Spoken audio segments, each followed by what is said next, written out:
এই জাতীয় স্মৃতিসৌধে দাঁড়িয়ে আমাদের মহান মুক্তিযুদ্ধে যারা জীবন উৎসর্গ করেছেন তাদের স্মৃতির প্রতি গভীর শ্রদ্ধা জানাচ্ছি। এবং মূল কথা হচ্ছে, প্রতিবার আমরা যে এখানে শ্রদ্ধা জানাতে আসি, একই সাথে অঙ্গীকার করি যে তাদের যে স্বপ্ন ছিল সেটা আমরা বাস্তবায়ন করব। কিন্তু ক্ষোভের সাথে লক্ষ্য করছি, বিগত 54 বছরে এই যে মুক্তিযুদ্ধের অন্যতম স্বপ্ন, গণতন্ত্রের আকাঙ্ক্ষা এবং বৈষম্য মুক্তির আকাঙ্ক্ষা, এটা অর্জিত হয় নাই। 54 বছর ধরে যে শাসকরা ছিল তারা এটা আমাদেরকে উপহার দিতে পারে নাই। সুতরাং জনগণ এখনো বিক্ষুব্ধ হয়ে আছে। আমরা সম্প্রতি লক্ষ্য করলাম যে মুক্তিযুদ্ধের চেতনা বাস্তবায়ন না হয় 90-এর একটা গণঅভ্যুত্থান আমাদের করতে হলো, 24-এর একটা রক্তক্ষয়ী গণঅভ্যুত্থান করতে হলো। কিন্তু এই 24-এর গণঅভ্যুত্থানের 7.5 মাস পরে এসে দেখছি এই গণঅভ্যুত্থানের মধ্যে নানা উগ্র শক্তির আবির্ভাব ছিল।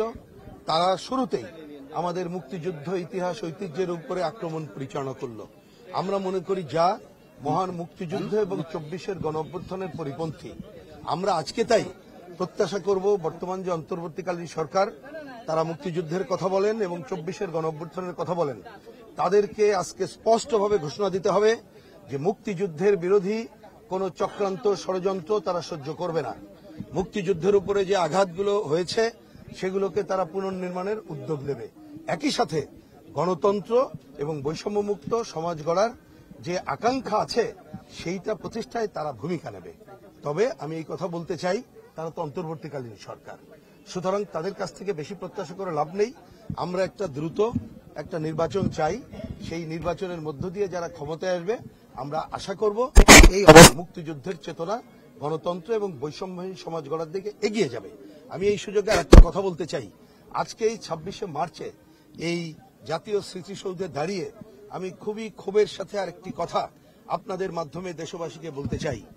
আমরা আজকে আমাদের সামনে অন্তর্বর্তীকালীন সরকারের সামনে একটা প্রধান কাজ, একটা নির্বাচিত সরকারের হাতে ক্ষমতা হস্তান্তর করা এবং প্রয়োজনীয় সংস্কার সাধন করা।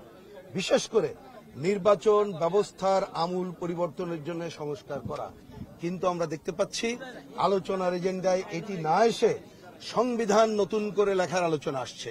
এবং আরো ক্ষোভের সাথে লক্ষ্য করছি, সংবিধান নতুন করে লেখার নামে ইতিমধ্যেই সংস্কার কমিটি আমাদের সাথে কথা না বলে যে কথাগুলোকে সামনে এনেছে, তার একটা অন্যতম বিষয় হলো যে মুক্তিযুদ্ধের সাথে যেন 24কে তারা কাউন্টার পোজ করতে চাইছে। তারা যেন, তাদের কথা শুনে মনে হয় বাংলাদেশের নাম বাংলায় পরিবর্তনের কথা বলার মধ্য দিয়ে যেটা বলছে, আমাদের 4 মূলনীতিকে বাদ দেওয়ার যেটা কথা বলছে, প্রকারান্তরে মুক্তিযুদ্ধকে প্রশ্নবিদ্ধ করাই আমাদের কাছে মনে হয়েছে। এটি আমি মনে করি এই জায়গা থেকে তাদের সরে যাওয়া দরকার। কারণ অন্তর্বর্তীকালীন সরকার এই ধরনের কোনো আশা করি বিতর্কিত জায়গায় যাবে না এবং জনগণ মুক্তিযুদ্ধের চেতনা সমুন্নত রাখার জন্য প্রস্তুত আছে। মুক্তিযুদ্ধের বিরুদ্ধে যে কোনো আঘাত আসলে আমরা সেটাকে ঐক্যবদ্ধভাবে রুখে দাঁড়াবো, এটাও এবারের আমাদের অন্যতম অঙ্গীকার। আপনারা বরাবরই যারা স্বাধীনতা বিরোধী ছিল, গণহত্যা চালিয়েছে, তাদের বিচার চেয়েছে, ভিন্ন প্রেক্ষাপট আপনারা সেই দাবিতে অনুরোধ। অবশ্যই আমার মনে হয় পেছনে কমিউনিস্ট পার্টির ব্যানার দেখতে পারেন।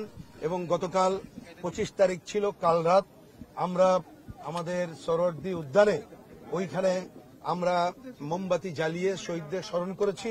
71-এর ঘাতকদের বিচার করা।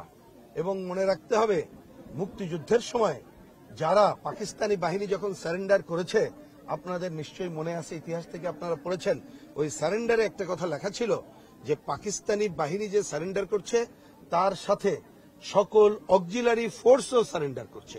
অর্থাৎ স্বাধীনতা বিরোধী যারা, তারা তো অলরেডি সারেন্ডার করেছে। সুতরাং 71-এর ঘাতকদের আমরা বিচার চাই। এবং একই সাথে এটা মনে রাখতে হবে, আমরা কিন্তু 47কে নাকচ করে দিয়ে 71-এর বিজয় অর্জন করেছিলাম। কেউ যদি ওই 71কে বাদ দিয়ে 47কে পুনরুত্থাপন করে 47 মাঝে সব বাদ দিয়ে 24 আনতে চায়, আমার ধারণা তারা ইতিহাসের আস্থা করে নিক্ষিপ্ত হবে। মুক্তিযুদ্ধের বাংলাদেশ স্বমহিমায় স্বগৌরবে মাথা উঁচু করে দাঁড়াবে।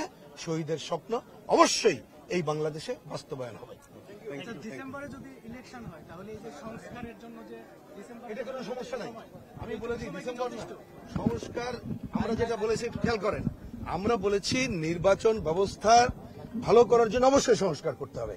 আমরা মনে করি এর জন্য এই যে এতদিন যে সময়টা গেল এটা কালক্ষেপণ হলো। যাকে যে টিমকে দায়িত্ব দেওয়া হয়েছে তাদেরকে যদি বলতো রাজনৈতিক দলগুলোর সাথে আলোচনা করে আপনারা ভালো নির্বাচনের জন্য কি কি করা যাবে, আমার ধারণা ইতিমধ্যে উত্থাপন করতে পারত। এবং আমি দায়িত্ব নিয়ে বলছি, কমিউনিস্ট পার্টির পক্ষ থেকে আমরা দায়িত্ব নিয়ে বলি, ওই টিম আগামীকাল থেকে রাজনৈতিক দলগুলোর সাথে আলোচনা শুরু করুক যে নির্বাচন ব্যবস্থা ভালো করে সংস্কারের জন্য কি করা যায়। 2 মাসও সময় লাগবে না। অতএব নির্বাচন ভালো সংস্কার করে নির্বাচন ডিসেম্বর কেন, তার আগেই বাংলাদেশে সম্ভব বলে আমরা মনে করি।